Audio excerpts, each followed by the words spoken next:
Hello. Now, in the past couple of posts I put together over the last week or so, I've reflected to a greater or lesser degree on the subject of drag and specifically portrayals of caricature by drag queens, which I know is quite a generalized um, view, and that drag certainly covers a lot of bases, so to speak. But it's raised this question around why, even though there would seem to be something of an overlap in terms of a drag character coming out and this sort of unsuppressed person feeling confidence to speak through this particular persona, this particular projection onto the world. And whilst there doubtless are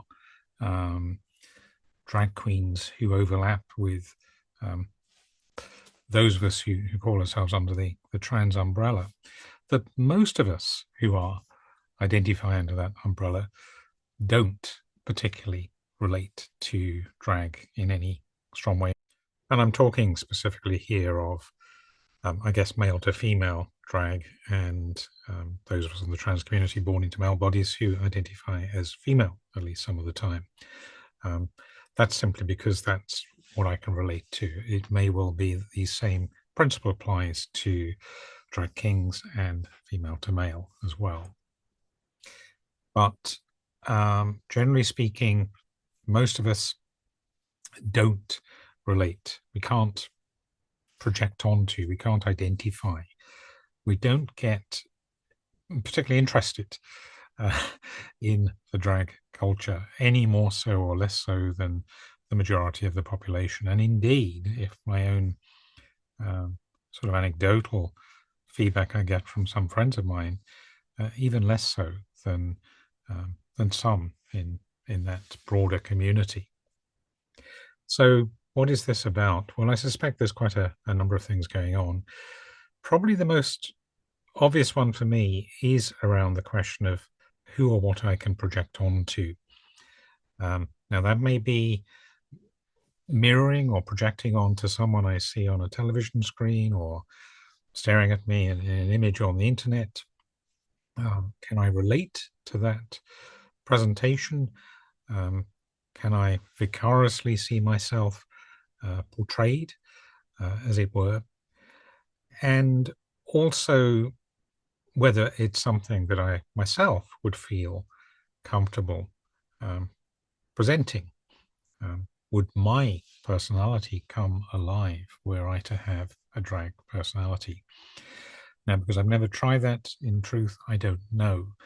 But I quite strongly suspect, and I would say instinctively know, that Anya, the femme person within me, would not want to present that way. It's not the way that she sees herself presenting in the world. She wants to present in a way that is passable.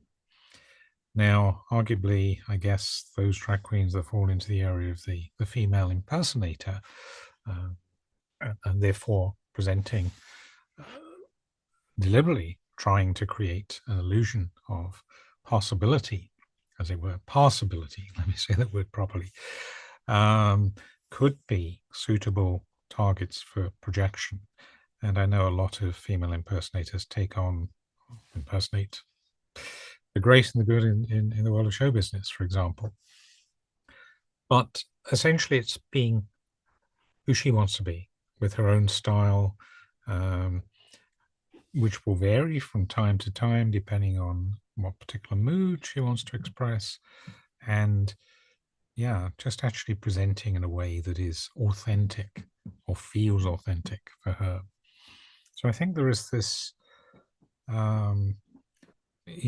this conflict between the way that the drag caricature and kind of the real presentation is seen.